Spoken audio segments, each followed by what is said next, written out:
ایک سال میں 10 دن بھی جسے غم نہیں ہوتا، وہ شہر ہے جس میں کہ محرم نہیں ہوتا، وہ شہر ہے جس میں کہ محرم نہیں ہوتا۔ آنکھ بھر کر نہ کبھی چاند سی صورت دیکھی،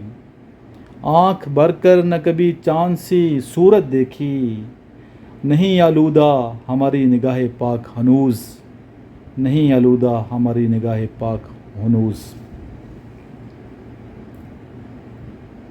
اس کا بیٹا حکیم مومن خان مومن، ان کا تعلق دہلی سے تھا، تو ان کے اشعار بھی آپ یاد کریں، اسد موانی کے کریں۔ اسد موانی بڑے اچھے شاعری آپ نے کی اسد موانی نے،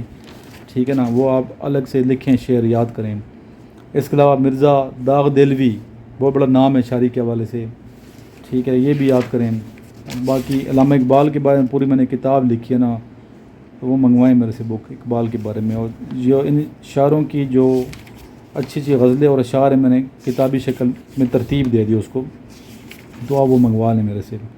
انشاءاللہ آپ کو فائدہ پہنچے گا۔ تو یہ شاعری کے حوالے سے بھی اپنے آپ کو تھوڑا سا اپڈیٹ رکھا کریں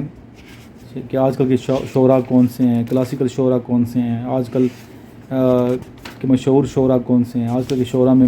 مزاحیہ شعراء کون سے ہیں ٹاپ کلاس کے، آپ آج کل کے شعراء میں آپ کا فیوریٹ شاعر کون سا ہے، کیوں فیوریٹ ہے، وجہ کیا ہے۔ تو یہ چیزیں بڑی ضروری ہیں، کیونکہ انٹرویو میں پوچھ سکتے ہیں۔ ضروری نہیں کہ آپ اردو میں آپ نے ماسٹر نہیں، آپ نے انگلش میں ماسٹر کیا یا پھر آپ نے فزکس میں کیا، اردو کے آپ سے پوچھ رہے ہیں تو وہ تو پوچھیں گے۔ انٹرویور سے تو آپ نہیں پوچھ سکتے نا کہ میرے سے یہ کویشچن کیوں کیا جا رہا ہے، وہ تو ہر قسم کا کویشچن کر سکتے ہیں، ٹھیک، وہ آپ کی پرسنالٹی کو جج کر رہے ہیں، اسپیشلی وہ بچے جو ISB کے لیے جا رہے ہیں کہ اس بندے کی پرسنالٹی کیسی ہے۔ تو پرسنالٹی آپ کی بڑی اچھی ہونی چاہیے، پازیٹیو ہونی چاہیے، انرجیٹک ہونی چاہیے، مایوسی نہیں ہونی چاہیے، نیگیٹیوٹی نہیں ہونی چاہیے، ٹاکسک پرسنالٹی نہیں ہونی چاہیے۔ بعض لوگ بڑے ٹاکسک ہوتے ہیں، ٹھیک ہے نا، نہیں ہونا چاہیے، ٹاکسک انسان کو نہیں ہونا چاہیے۔ ہمیشہ اچھی خوشگوار پرسنالٹی والے بندے کوئی لوگ پسند کرتے ہیں، جس کے چہرے مسکراہٹ ہوگی وہ چہرہ ہر ایک کو اچھا لگتا ہے، جس کے چہرے پر چہرہ اترا ہوگا اور 12 بجے ہوں گے تو وہ کس کو پسند ہوتا ہے، کسی کو نہیں پسند ہوتا۔ تو اس طرح اندر کی کیفیت بھی، اگر اندر مایوسی ہے،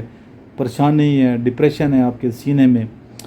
تو پھر وہ آرمی میں آرمی کے کسی محکمے میں نہیں لیں گے پھر آپ کو۔ اس لیے اپنی پرسنالٹی کو ذرا بہتر کریں، گروم کریں، اپنے آپ کو بہتر کریں، اچھے دوستوں سے اچھی ایکٹیویٹیز میں اپنے آپ کو انوالو کریں، ٹھیک ہے نا، جتنا اچھی ایکٹیویٹیز میں انوالو کرو گے آپ کو فائدہ ہوگا۔ اور دوسری بات یہ ہے کہ اپنی روٹین کو سیٹ کرو بیٹا، اپنی روٹین کو سیٹ کریں، ایک روٹین رکھیں، تسلسل رکھیں اس میں، چاہے اپنا ٹائم ٹیبل اپنے مطابق بنائیں، میری باتوں میں بے شک آپ نہ کریں میرے ٹائم ٹیبل پہ، لے اپنا جو ٹائم ٹیبل بنانا چاہتے ہو بناؤ، لیکن تسلسل رکھنا ہے، تسلسل سے پڑھنا ہے۔ اگر تسلسل ہوگا آپ انشاءاللہ کامیاب بھی ہو جاؤ گے، اور ٹیسٹ میرٹ لسٹ میں آپ آئیں گے۔ تو محنت اس میں ہونی چاہیے شدید، اور آئے روز اپنے کو بہتر کریں، اور آنے والے دن پچھلے دن سے بہتر ہونا چاہیے، ٹھیک ہے نا، تاکہ آپ کو انر سیٹسفیکشن ملے گی پھر۔ ورنہ اگر روز ہی آپ نہیں پڑھیں گے، اسٹڈی نہیں کریں گے، سستی کا مظاہرہ کریں گے، ایکسرسائز پہ نہیں جائیں گے تو نقصان ہوگا آپ کا۔ باقی کویشچن وغیرہ کرنے ہیں یا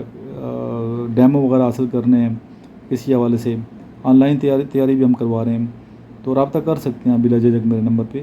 ٹھیک ہے۔ ہر بچہ میرے گروپ میں، ہزاروں بچے میرے گروپوں میں شامل ہیں، بہت سے میں نے گروپ بنائے ہیں، تو گروپ میں شامل ہو جائیں، لیکچر وغیرہ سنتے رہیں، انشاءاللہ آپ کو فائدہ پہنچے گا۔ اپنی دعاؤں میں یاد رکھیے گا، لاسٹ میں دروشی پڑھیے، جزا اللہ عنا سیدنا محمد صلی اللہ علیہ وسلم آلہ۔